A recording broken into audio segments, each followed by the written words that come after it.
and welcome to Emma's ESL English. Today, I want to talk about bees. In my garden, there's this really big lavender plant. In the past, I've been very unsuccessful with lavender. It really doesn't like me at all. But this plant is so well established that, fingers crossed, I will not be killing it while I live in this house. And I'm just thoroughly enjoying having it in my garden. I will make sure that there is a video from my lavender on the blog post so you guys can see it is busy. There are a lot of bees that come, I think, from all over Cumbria to have a snack at my lavender. So, in honor of the bees of my lavender, I thought today we could look at some phrases that we have in English that use the word bee.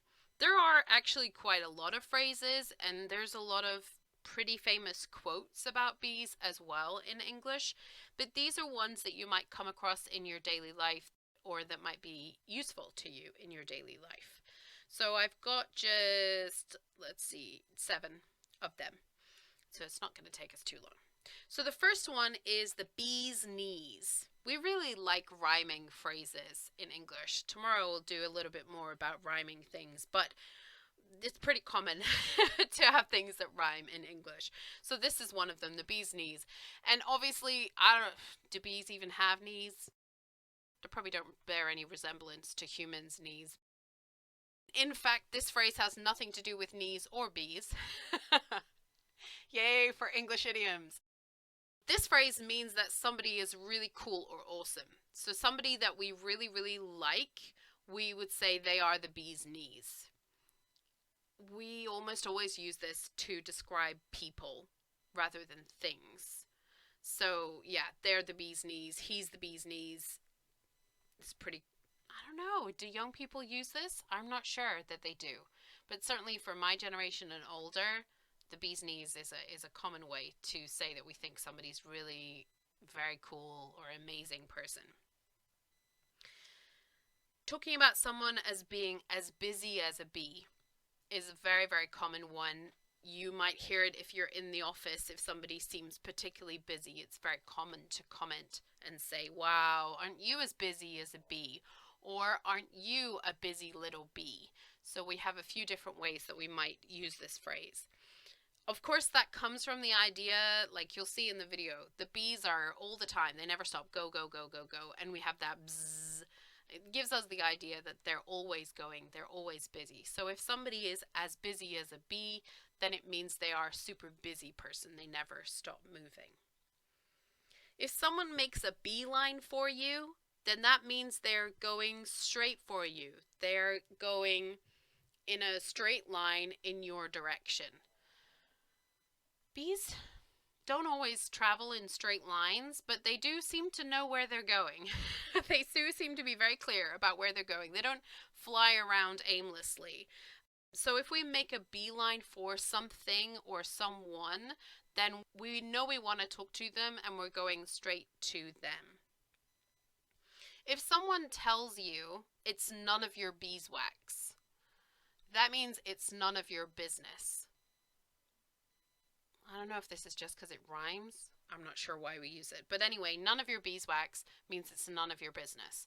So it's very common, right? If somebody's asking too many questions or asking about some secrets that you have, some kind of gossip, and you don't want to tell them, you might say none of your business or no comment or go away. But you could also say none of your beeswax. If someone has a bee in their bonnet, that's kind of, it sounds like it's an old-fashioned one, but actually we use it a lot. So a bonnet is a pretty little hat that women used to wear. If you are at all fond of Jane Austen TV shows, the hats that the women wear in those Jane Austen TV shows are bonnets. So if someone has a bee in their bonnet, obviously a bee would have not very far to fly if it was inside a bonnet, not good. If someone has a bee in their bonnet, it means that they're annoyed about something or they're annoyed about something. That's really the main thing.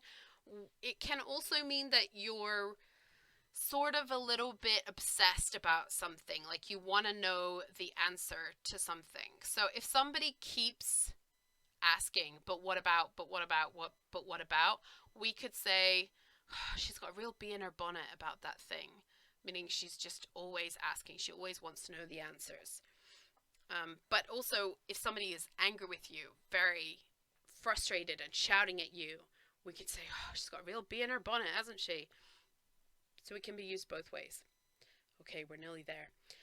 The second to last one is actually about where the bees live. If you ever take a look at a hive, a beehive, you will see they're coming and going all the time. So we've put that into our idiom. So it becomes a hive of industry or hive of action.